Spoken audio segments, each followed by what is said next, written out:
À Montpellier, on ne pouvait pas mieux commencer l'année. La France insoumise a soutenu la rencontre des quartiers populaires. Et on en a fait des belles rencontres. Le thème, la représentativité. Ce qui est fait pour vous, mais sans vous, c'est fait contre vous. Pourquoi est-ce qu'on n'existe nulle part en politique? On m'a demandé parce que la troisième personne de notre liste était voilée, portait le foulard, de tout simplement la dégager. Il y a un vrai problème de démocratie dans nos quartiers populaires. Mais avec ce genre d'initiative, on peut trouver des solutions. Bonjour à tous, on est à Montpellier pour les rencontres locales des quartiers populaires, ici à la Cité Saint-Martin. On est le samedi 18 janvier. Donc on vient de terminer notre rencontre qui a duré toute l'après-midi. On a eu plusieurs tables rondes et ateliers autour du logement, comment constituer dès maintenant un syndicat de locataires pour avoir des victoires tout de suite.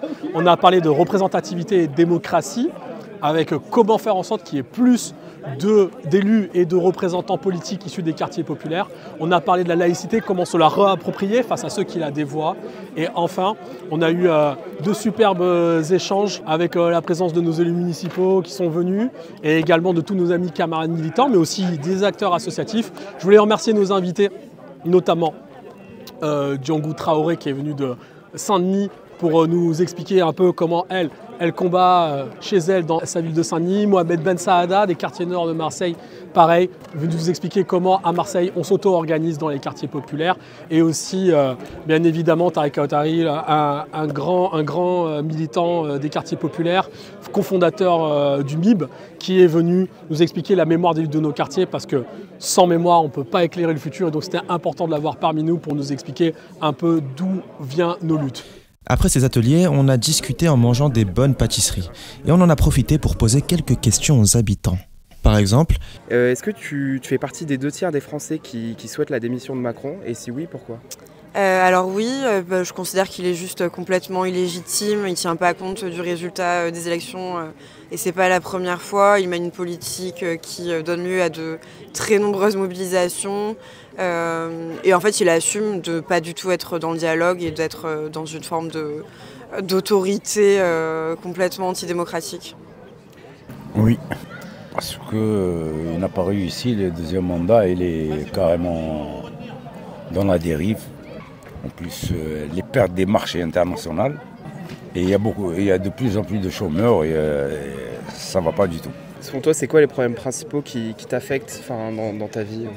Je dirais qu'ils sont principalement liés au travail, que ce soit les conditions de travail. Donc, dans l'éducation nationale aujourd'hui, on est face à des élèves à plus de 35 dans certaines classes. On n'a pas de capacité pour faire un réel suivi pour l'orientation. On a l'impression d'être un petit peu devenus des fois des machines à trier pour Parcoursup. Donc ça fait un peu perdre le sens en fait de ce qu'on fait. Et par ailleurs, on n'a pas non plus de reconnaissance au niveau salarial avec vraiment une dégradation de nos conditions matérielles de vie. Donc je dirais que c'est vraiment parmi les deux principaux problèmes. Et ensuite, il y a un troisième problème qui est le recul aussi de la défense de certains droits vraiment mais basiques, le féminisme, l'antiracisme qui deviennent presque aujourd'hui synonymes de mise en cause ou de danger pour la République. Et ça fait un petit peu peur. Exactement. La fin du mois un peu serrée. Voilà. Très bien. C'est ça. Et selon toi, pourquoi la France insoumise est le mouvement politique qui défend le mieux les intérêts des habitants des quartiers populaires? Déjà parce que je pense qu'aujourd'hui c'est vraiment le seul mouvement qui parle vraiment des problématiques de racisme, de manque de logement, de dégradation des conditions des services publics dans ces quartiers. Et je pense aussi qu'il y a eu vraiment une ouverture aux dernières législatives à des candidats qui sont vraiment issus des quartiers populaires, qui sont des réels militants de terrain. Et on ne peut qu'espérer que ça s'approfondisse par la suite. Très bien, merci beaucoup Marguerite. Merci. Voilà, maintenant on se donne rendez-vous à Toulouse le 1er février pour les rencontres nationales.